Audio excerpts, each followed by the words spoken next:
New year, new season for Pit Stop Pinas. This time, I'll be meeting our new Pit Stop bestie.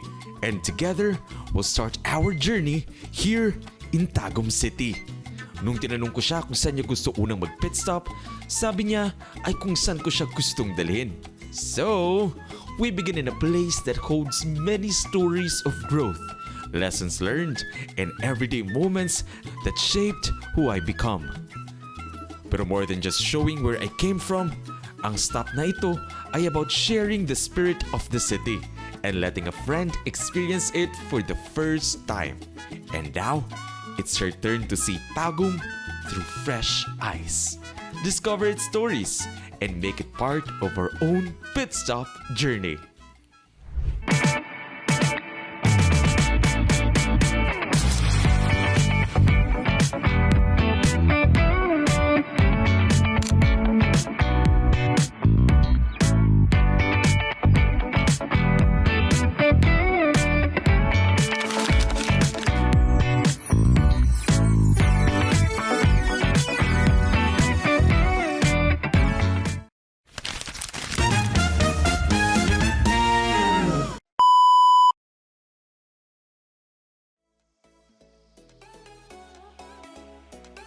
Maayad ag kahi.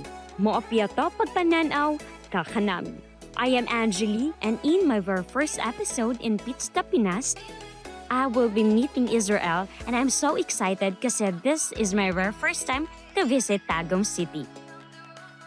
Pagpasok pa lang sa Tagum City, kapansin-pansin na agad ang mga palm trees na nakahilera sa mga kalsada. Kaya may fresh, green, at tropical vibe ang buong lungsod. Madali rin itong puntahan dahil may mga regular bus mula sa Ecoland sa Davao City at accessible mula sa iba't ibang bahagi ng Mindanao dahil may mga pangunahing highway.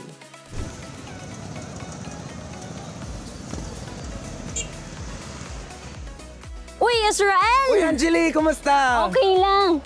Kumusta ang biyahe? For almost 3 hours. Sa wakas, nandito na rin ako sa Tagum City. Wow, 3 hours. But it's okay because this will be a long day for us dahil I will tour you to the different places here in Tagum City that talagang tatak Tagum City. Kaya let's go. Are you ready? Yes, I'm ready. Kaya, Let's Let's go. Yeah, sakay Mia. Pa Cultural Center.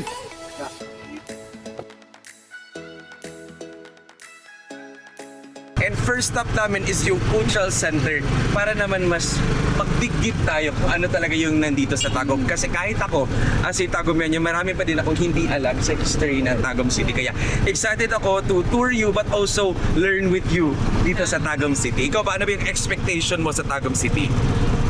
my expectation is to learn more. Yun nga, sabi mo, to learn more about the history of Tagum City. Kasi as a person, I really love kasi about history. Kaya na-excite ako nung sinabi mong pupunta muna tayo first sa Cultural Center.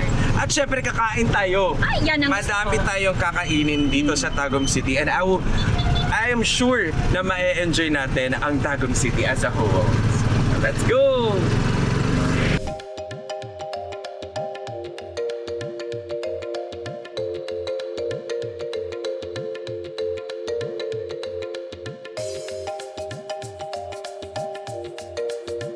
Nandito tayo ngayon sa Tagum City at nandito tayo sa Manuel's Y Baguio Gallery para to learn more about Tagum City. And I, as a Tagumenyo, I am so proud to share you with this. Very excited. Yes, baka meron ding similarities yung culture yes. mo Yes. at saka sa culture ng iba, di ba? So, we're excited to learn more about that. Kaya let's go! Let's go! Let's go! Nag-ikot kami sa loob ng Cultural Center where we learned more about the history of Tagum. Nagsimula ito bilang isang maliit na agricultural settlement na tinawag na Magumpo, na unang tinirahan ng mga IP communities tulad ng Mansaka, Kagan at Mandaya. Noong early 1900s, dumating ang mga settlers sa pamamagitan ng homesteading programs at noong 1930s, nagsimula na rin maitayo ang mga paaralan. By 1948, Magumpo was renamed Tagum. Through the years, unti-unti itong umunlad mula sa agriculture like bananas and coconuts hanggang sa education at infrastructure. Kalaunan, naging capital ito ng Davao del Norte at noong late 1990s, opisyal na rin naging isang city. Nung pag-conquer ng mga Spaniards dito, bali ang buong Davao region, ano pa siya, the undivided province of Davao. And then Tagum was part of the undivided province of Davao long before as municipal district. Ayan. Tinatawag nating hero ngayon sa Davao is si Dato Mama Bago. So isa siyang Moro, he's from Maguindanao, nakipaglaban siya to fight against sa mga Spaniards. But na-defeat siya ni Don Jose Oyanguren na naging leader ng mga Spaniards. So yun, na-defeat si Dato Mama Bago, and then pumunta siya dito sa Tagum City, and then dumaan siya sa Davao Gulf hanggang umabot siya dito sa Tagum City, and then dito na rin siya namatay. But hindi siya namatay because of the battle, namatay siya because of old age. Ilang tribe po ba na Moro? Ang Maguindanao lang ba or meron pang other Moro? Actually, in Tagum, we have 3 dominant tribes. We have the Kagan, Mandaya, and then the Mansaka. Okay, but there are Kagan na non-Islamized, meron din pong Islamized. But si Dato Mama Bago, nakapag-asawa siya ng Kagan dito sa Tagum. But here in Tagum, ma'am, who is like the most notable na Moro that really gave Tagum a fight towards sa Spaniards? May isang dato na nakipaglaban sa isang sa isang Spaniards. That was Dato Pangpang. So parang tinrap niya sa isang house yung nakalimutan ko yung name, yung nung Spaniards, and then si Dato Pangpang ang pumatay po sa kanya. Napag-alaman din namin na nung Spanish era pala, ang ilog ang nagsilbing pangunahing daan ng mga tao dahil wala pang mga kalsada noon. Ang isa rin sa unang ginamit na transportasyon ay ang tartanilya o kalesa. Tinawag siya, yung term ng may-ari, tinawag siyang tartanilya or kalesa. So ginamit siya during 1950s.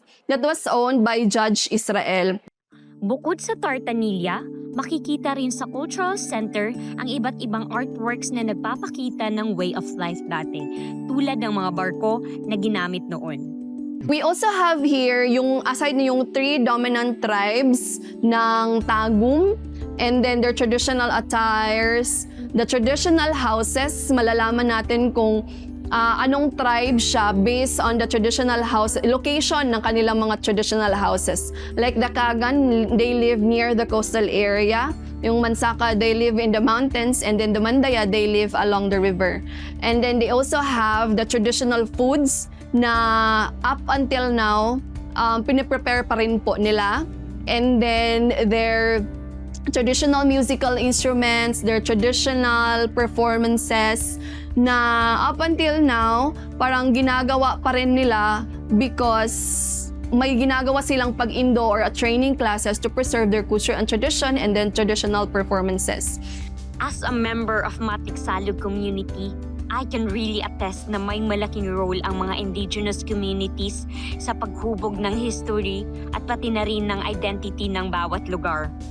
Kaya if you visit a new place, recommended talaga na you go around museums. Sa first floor ng Cultural Center, matatagpuan ang theater. In my college days, dito ko naranasan ang mag-perform at mag-express ng sarili ko. Tuwing may rehearsals o mga pagtatanghal, ramdam na ramdam ko yung excitement at ang saya na makapagbigay ng isang performance sa harap ng audience. Kaya, this theater really plays a great part sa maraming kabataang Tagumeños na kagaya ko.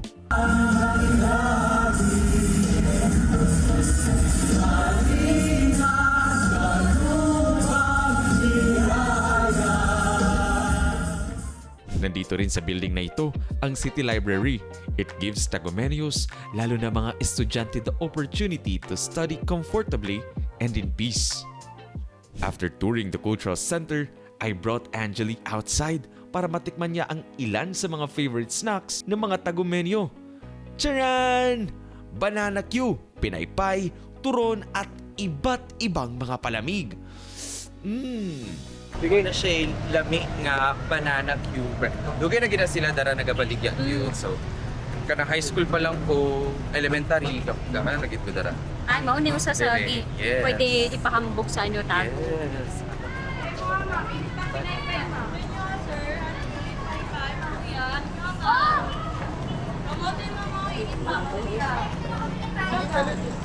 Ilan taron? Cheese? 7 na lang. Sige lang. Cheese, okay. Duha ka cheese. Ano si mo ha? Paruya. Maruya. Ang maruya? Sabay na yan.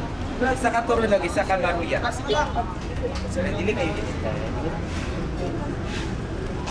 yung... Cheers. Cheese. No, I like it. Sobrang nakakatuwa ang mini banana cube market na to. Unang beses ko actually makita ang banana cube vendor na pinag-isa sa isang lugar. Siyempre, I brought Angeli to Tagum City Hall. Ito talaga ang heart ng city and a central civic landmark where community events usually happen. While we are touring around inside the City Hall, sobrang interesting makita ang mga historical entries inside. From the list of mayors and vice mayors since Tagum City started, talagang ramdam mo ang kasaysayan at pag-unlad ng lungsod.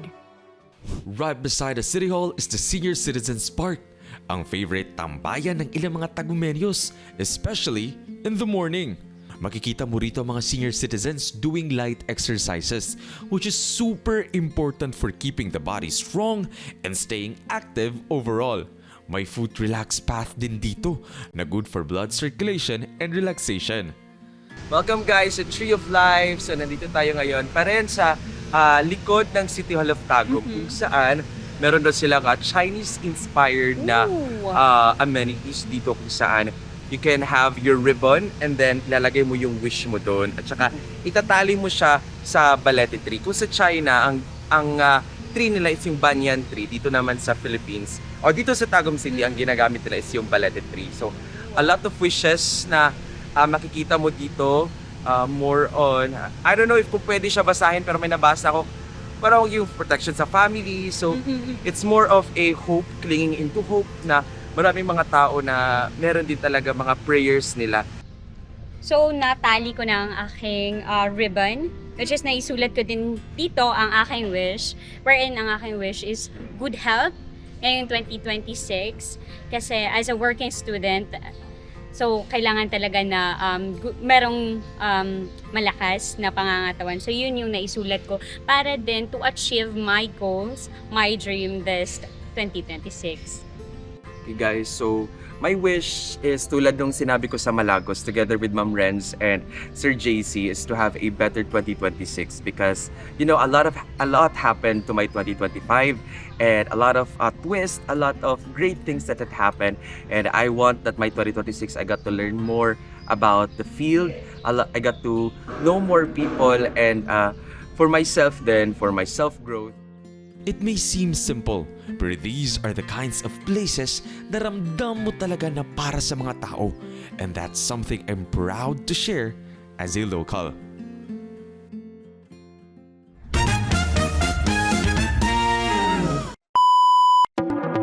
Kailangan ba ninyo ng professional na lugar para sa orientations, photoshoots, conferences, briefings o trainings?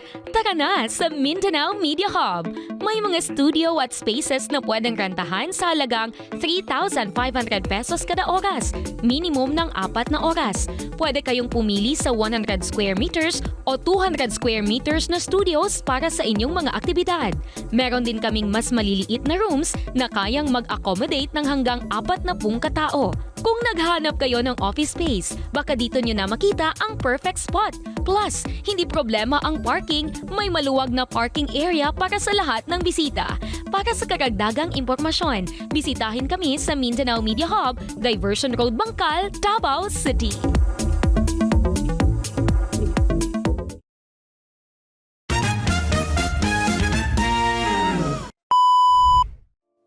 I just knew na Tagum City is also known as City of Parks, City of Golden Opportunities, and music capital of Mindanao, and the South due to its culture, event, and community life. And speaking of parks, dinala ako ni Israel dito sa E-Park. Nasuking-suki raw niyang tambayan noon pa. I so love E-Park because it's a 25-hectare green park in Barangay Apocon that combines recreation with nature. May jogging paths dito, may biking trails and environmental attractions. Pwede mag-rent ng bike for 30 to 60 pesos per hour. And syempre, we will be trying that out with Angeli. Ayan. So one of the amenities here at E-Park is their bike. Ayan. That is owned from the Senior Citizen Association of the LGU of Tagum. So far, ano ba yung experience mo dito sa E-Park, Angeli? So far, my experience is na-appreciate ko lahat ng nakikita ko dito sa Yes, super. E-Park. Yes. And Kasi parang na-fulfill yung childhood dream ko. Kasi di ba I'm from province, wala masyadong yes. mga pwedeng paglaruan sa mga bata. Okay. Yun. So this is also like parang childhood mo na din na, Yes. na one of your bucket list ng bata ka pa. Yes. So kasi dito sa E-Park, hindi lang siya para sa mga bata, para rin siya sa mga matatanda. You can do picnics here, you can do events. So it's really good to na mag-enjoy dito at mag-relax sa E-Park because Yun na nga partner yung napansin ko. yes, 'di ba? Napakadaming pwedeng gawin dito kaya para talaga siya sa Yun lang. Dapat maging careful. Yun lang, safety first yung kailangan din natin dito sa E-Park. Yun naman, kasi marami tayong kasama dito, mga bata, mga matatanda. So, it's a matter of respecting one another, balancing also, no? Tsaka appreciating nature, kaya maganda dito sa E-Park. Yep. And syempre, one of the largest children's park in Mindanao is also located in Tagum City. Dito lang din sa may E-Park. At sobrang nakakatuwa kasi free lang ang entrance, so pwede kang magtagal dito nang walang aalahanin. Kung may kids kang kasama, pwede silang maglaro sa kids area. At dahil feeling kids kami ni Israel, naglaro rin kami.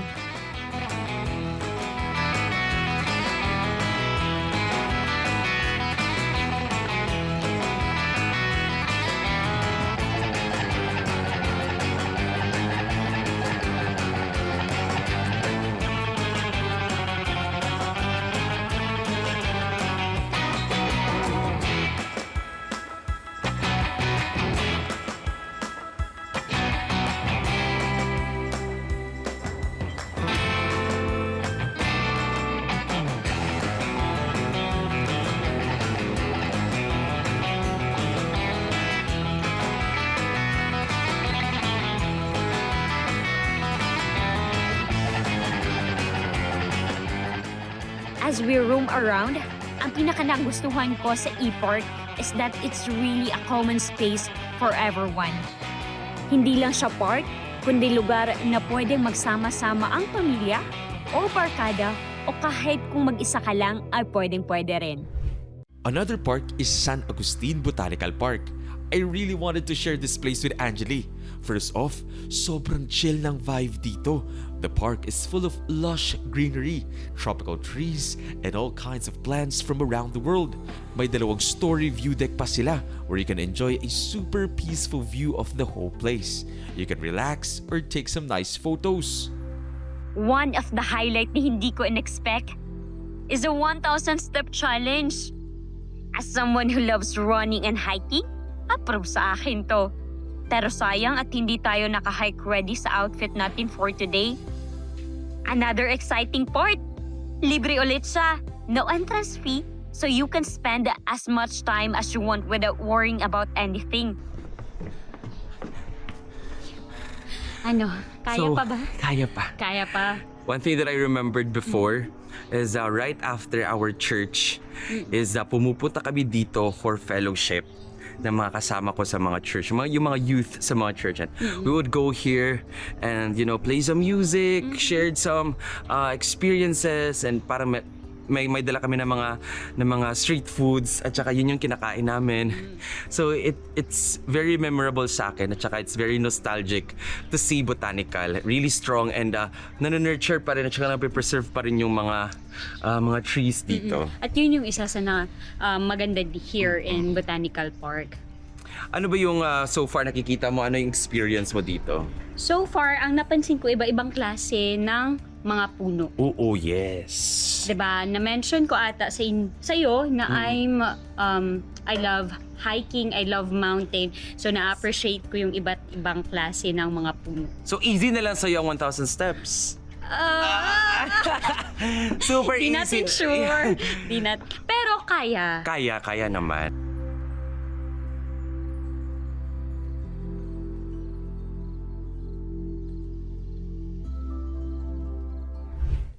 And let's not forget about their Be Blessed initiative. It's all about learning the importance of bees, especially the stingless bees. Yes, dili din siya kalaban sa atong mga farmers. So kaya ang uban man gud makakita sila og bees ilhang ginasprayhan, which is gina-discourage na to. Kaya ang bees makatabang din siya through pollination nato. So makatabang din sila sa para mabuo ang mga kuan nato. Kaya 80% yun sa ato ang food ang inahanglan og pollination, which is kaning bees ang naga-pollinate sa 80%. So kung mawala gid ang bees, so dako possibility nga medyo makuan gid naman to ang food source. And then isa pa po nga among ginakuan karon ang among mapakita is kaning stingless bees. Kaya kaning stingless bees man gud nato mao po ning among pollination services, free pollination services na atong ginakuan sa atong mga farmer. So ginakuan ginato ni sila ginahatag sa ilaha og libre ang kaning nga bees kay para mo pollinate sa ilahang areas. So dako na po ni siya tabang nga natay isa ka farmer gyud na kanang ni-claim gyud siya nga from 900 nga coconut na ihang harvest niabot gid 1,500 since pag-introduce namo sa kuan sa kaning bees sa ihang area.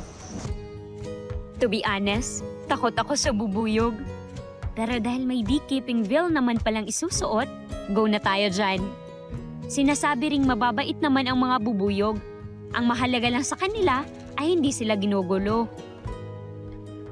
Bibisitahin namin ang bahay ng mga stingless bee o mas kilala ring bilang kewot. Sa proseso ng bee watching o hive inspection, mahalagang nakasuot muna ng tamang PPE bago lumapit. Dahan-dahan lang ang approach sa hive box dahil sensitive ang mga bubuyog sa mga biglaang galaw. Minsan ay gumagamit din ng smoker na nagdi-disrupt ng kanilang sense to smell alarm pheromones o yung signal to attack nila, making them calm and not aggressive. Pagkatapos, maingat na binubuksan ang hive box para obserbahan ang loob. Tinitingnan ng honeycomb, brood o baby bees at overall condition ng colony. So nag-attack na sila. Namaak sila, sir. Sorry sir. Okay ra na siya. Anad naman ta masakit. Ay! Sa paak sa ano? Sa paak. Sa paak, sa bee. So pangitaon na to ilahang food. Kasi food nila, sir, usually. Honey and pollen. Kasi Buang dia wala ta ka.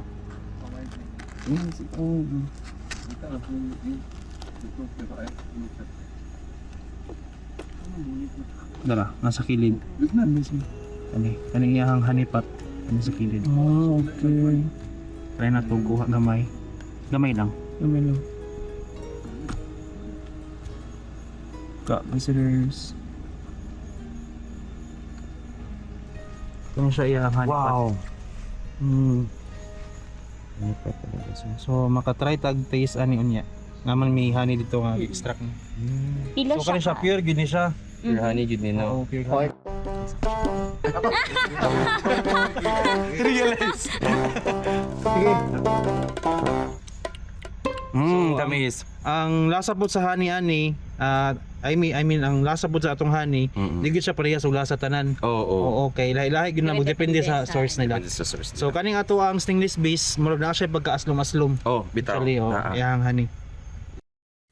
Nakakatulong din ng bees sa agriculture at kabuhayan ng mga magsasaka. Mas marami at mas dekalidad ang ani kapag may sapat na pollinators. Bukod pa rito, nagbibigay sila ng honey, beeswax at iba pang bee products na may health at economic value. Kaya if you need a peaceful escape, this park is definitely worth a visit. Ito po yung ating pure honey galing sa ating farm. Yung Fresh from nakita the natin farm. kanina. Yes po, sir. Ito na yun. Ito na po yun. Product nila. Sir, paano po ba siya, ilang colony ba or ilang box po ba kailangan para ma-produce tong ganito? Okay. Sa isang colony po, sir, at least makakapag-produce tayo ng honey 800 to 1.5 ml. ml. So madami na yan, sir. Ito, sir, ilan to? 200. 250. So let's try. Ano ba yung ine-expect namin dapat na taste nito, sir? So, ang taste po nito, sir, is medyo maasim po siya. Hindi po siya like pure po na tamis lang yung matitaste mo. Pero sa aming mga beekeepers po, mas nasasarapan kami nito. So, mas mahal din po ito na dahil mas Right. medicinal ito na. Okay. So ita-try natin. Okay. Okay. So sobrang tamis niya, meron ng mga konting mga amigas.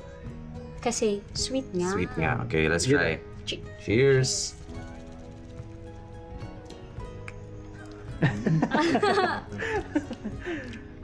Matamis nga at saka maasim. Pero masarap.